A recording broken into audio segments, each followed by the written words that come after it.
walking through a pain. Hi, everybody. Welcome to We Blue Talk. It's Viv here.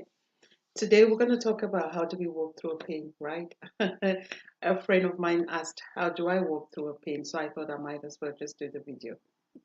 Last week we talked about our hearts being really dark and broken, and we all are walking with broken hearts, but waiting for some other person to fix it. The fixing starts with you. You need to fix your heart. When you fix your heart, you're able to walk through any pain. And so the thing is, how do we do it? The first point, you acknowledge that life and people will always throw things at you that you're not expecting, that you least expect. And sometimes it will come from the closest people to you, the people you thought you had taken to be like your rock. They're the ones that always dump the full load of whatever upon your body, upon your being, and you start to wonder, why me? When that happens to you, I'm sure we all have gone through issues where we've asked that question, why me? I've asked that a few times in my life, but these days I really don't. I just say, thank you, Lord, for using me to help somebody, because I acknowledge every pain I'm going through is to help somebody. It's for me to conquer it and help somebody on how to do it. And so when the pain comes, it can either, it has two decisions: from any break, any heartbreak, any problems, any issues that affect your heart. They have two outcomes. It can either kill you or make you a better person. It kills you in what form? It kills you through depression, through mental health issues, you ending up where it's not the best for you. That's part of killing. So the choice is yours. I take every pain and I start with, how do I make this pain a better outcome for me? Not for anybody else, for me. And so I acknowledge that I'm paining. So how do I use it to be a Kickstarter? In the car, you need the keys to start your car, right? So those who don't have the keyless cars these days, they have a button to press to start. So for me, I see every pain as a button to get to the next level, because I'm going to use it positively.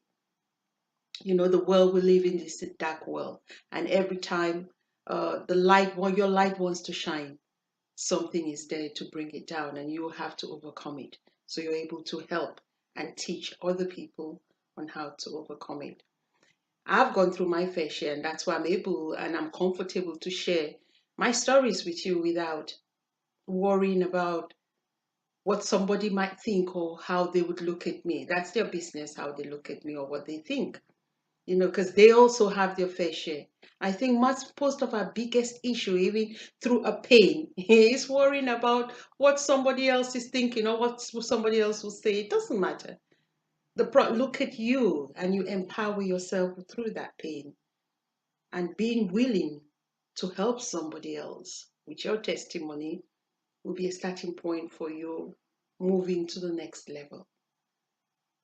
The number 2 point on how we move out. We all have been involved where they say think positively, meditate on positive.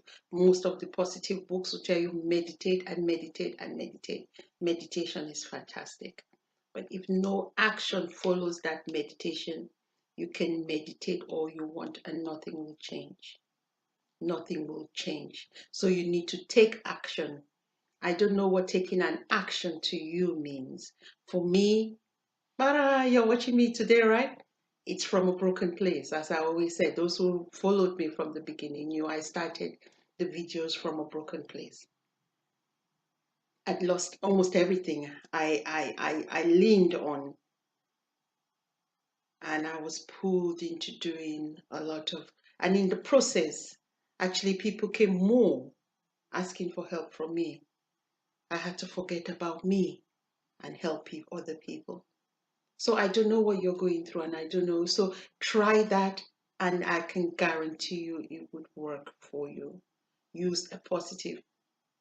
Some people, their positivity would be uh, going somewhere, doing something they've never done before.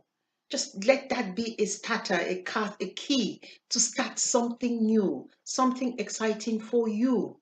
You know, we spend so much time worrying about other people than worrying about yourself. And you get angry that other people are not worrying about you as much as you're worrying for them. So take that worry, use it on you, and move to the next level. The next thing is look for laughs, look for things that will make you laugh. For me, I am standing right now on a very, very solid ground. Very solid. I don't know what you stand on. I stand on a solid rock. A rock that cannot be shaken or broken. That's how powerful I know where I stand. So once I have, no matter what problem I go through, once I have probably cry, I would cry. I would cry for a few days if it's too hard for me, a few days. But in the process, I will worship. I will meditate on the word and worship. By the time I come out, I'm so refreshed. If somebody ever told you, or even told you what I went through, you would look at me and think, huh? And this woman is still standing. Yeah, I'm standing because I'm standing on the rock. Sorry, the hair is becoming a distraction. It keeps dropping on my face. I'm standing on the rock, a rock that can never be shaken. And you can do the same as well. You can stand on the rock. And sometimes as well, in that, after doing all my meditation, I look for videos, for funny videos that will make me laugh. I would laugh and laugh and laugh. And sometimes the problems look very small. The manner of life reads, say, I will look upon the hill from where comes my help. You know, when you're looking up, you really don't see what's at the bottom, right? You don't see what's on your eye level because your eyes are up. And I'll share something with you. I remember years back, I went on holidays in America and I stayed with my big sister-in-law. And I don't know what she said. I was angry.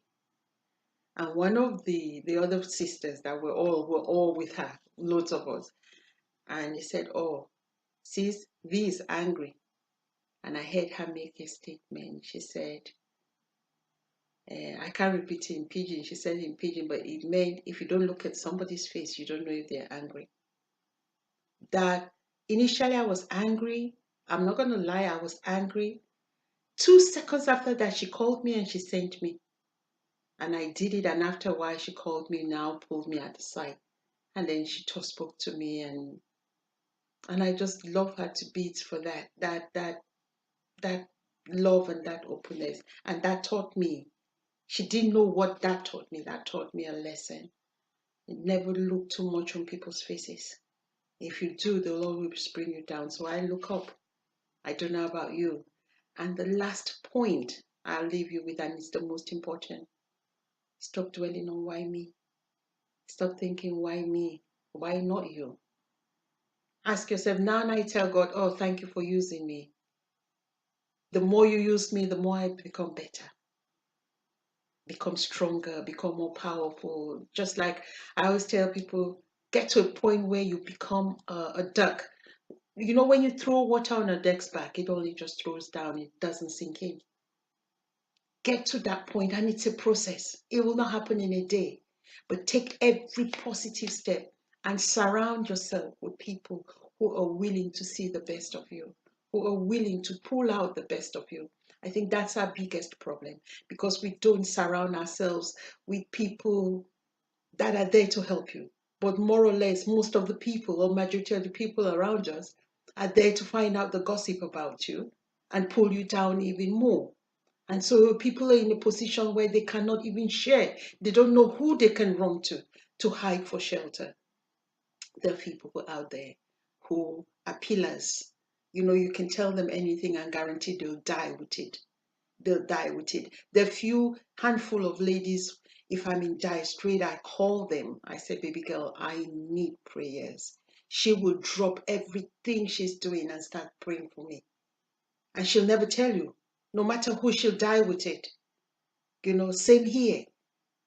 You need to look for people who would hold you up, who would raise you to the levels you're supposed to move in. Don't worry about what will people think or what would they say. Most of the time, our problems are usually emotional.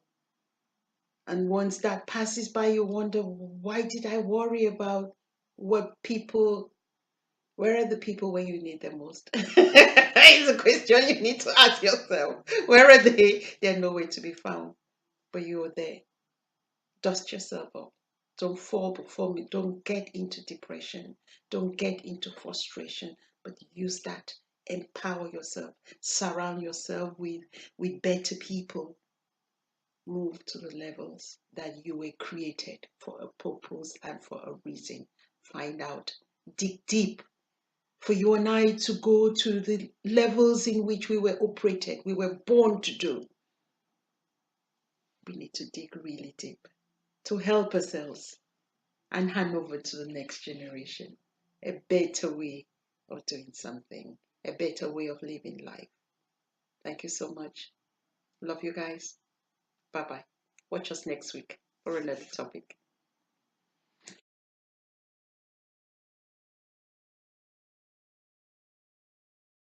Stay with us. Check our website, follow us on social media, and do not forget to like and subscribe. Thank you. Bye bye.